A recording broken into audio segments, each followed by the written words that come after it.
teman-teman semuanya, perkenalkan nama saya Stefani. Pada hari ini saya diberikan kesempatan untuk mempresentasikan pelajaran yang sudah kita terima pada pertemuan minggu lalu.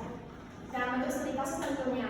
Yang saya bahas ini adalah sebuah PT yang namanya itu sebenarnya itu PT Anvico namanya. Cuman oleh kami itu lebih sering disebut sebagai PT Cahaya Abadi. Entah kenapa aku juga nggak tahu. Nah, perusahaan ini merupakan perusahaan yang memproduksi pakaian seperti baju, celana, dan lain sebagainya.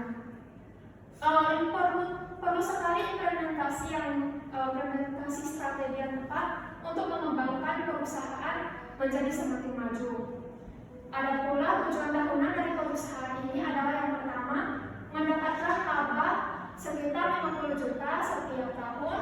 Kemudian yang kedua adalah bisa mendistribusikan produk mereka ke 2 sampai 3 toko baru setiap tahunnya. Kemudian yang ketiga adalah bisa menciptakan inovasi produk baru setiap tahunnya. Kemudian ada juga alokasi sumber daya. Hal yang mesti diperhatikan adalah sumber bahan baku. Di sini karena perusahaan ini bergerak di bidang pakaian, maka bahan baku utama mereka adalah kain tentunya. Nah, mereka ini mencari kain yang berkualitas namun dengan harga yang terjangkau. Nah, di sekitar situ ada sebuah toko yang menjual kain dengan kualitas yang bagus, kainnya juga cantik, tapi harganya terjangkau.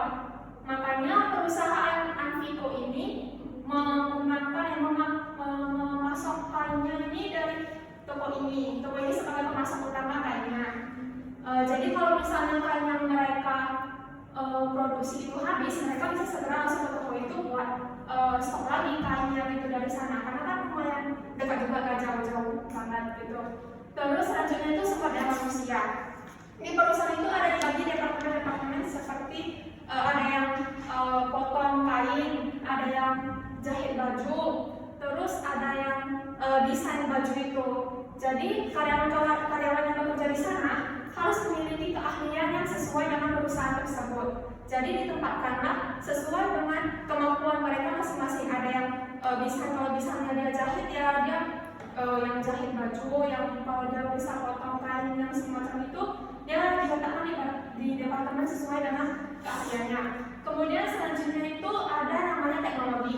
Kita nggak bisa pungkiri ya, teknologi itu hal yang sangat penting juga bagi perusahaan. Apalagi dengan adanya teknologi kita bisa menghasilkan produk yang lebih banyak dalam jangka waktu yang lebih pendek itu daripada hanya menggunakan tenaga manusia.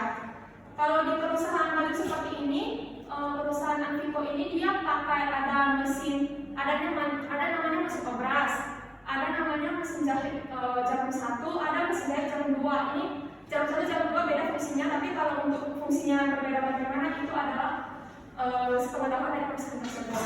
Lalu yang selanjutnya adalah keuangan. Keuangan perusahaan itu harus stabil supaya semua kegiatan di perusahaan tersebut itu bisa berjalan dengan lancar. Nah, untuknya keuangan dari perusahaan Anvico ini berjalan dengan stabil sehingga proses produksi mereka itu bisa berjalan dengan lancar tanpa hambatan beberapa tahun. Kemudian selanjutnya itu ada yang namanya perumusan kebijakan. Kebijakan-kebijakan yang ada di perusahaan Anvico ini tidak jauh berbeda dengan perusahaan lainnya. Ada kebijakan harga, kebijakan pemasaran, ada juga kebijakan disiplin. Kalau kebijakan harga itu misalnya untuk pakaian anak-anak itu berkisar antara 100.000 sampai 200.000. Kemudian kalau yang untuk pakaian dewasa itu berkisar antara 80.000 sampai 250.000. Sedangkan untuk kebijakan pemasarannya, perusahaan itu selalu ada memasang pamflet gitu di jalan raya supaya untuk memperkenalkan produknya. Terus ada juga melalui sosial media, brosur juga ke warga-warga sekitar, komplek perumahan gitu. Terus ada yang selanjutnya itu kebijakan disiplin. Untuk karyawan yang bekerja di sana, mereka diwajibkan untuk datang pada jam 8 pagi dan pulang pada jam 5 sore, bisa juga sampai jam 6. Nah, konsekuensinya bagi yang terlambat itu adalah pemotongan gaji. Jadi misalnya kalau mereka terlambat 10 menit itu dipotong 10.000 dari gajinya. Jadi kalau misalnya kita terlambat 1 jam, ya kita harus dipotong gajinya 60.000 gitu. Terus yang selanjutnya itu memotivasi pegawai. Ada beberapa cara untuk memotivasi karyawan, yaitu bisa dari gaji, bonus, jalan-jalan, dan lain sebagainya. Tapi ada juga cara lain yang bisa kita gunakan untuk memotivasi karyawan, yaitu dengan memberikan pujian kepada karyawan. Oleh karena itu, perusahaan ini selalu memastikan ada atasannya atau manajernya itu yang langsung datang ke ruangan-ruangan karyawannya untuk mengecek dan melihat pekerjaan dari karyawan tersebut apakah bekerja dengan baik atau tidak. Jadi kalau misalnya ada yang bekerja dengan baik, tidak lupa juga diberikan pujian sama manajer atau atasannya tersebut, karena kan pujian itu bisa mendorong mereka untuk lebih berprestasi, lebih bekerja keras, lebih bersemangat gitu dalam bekerja.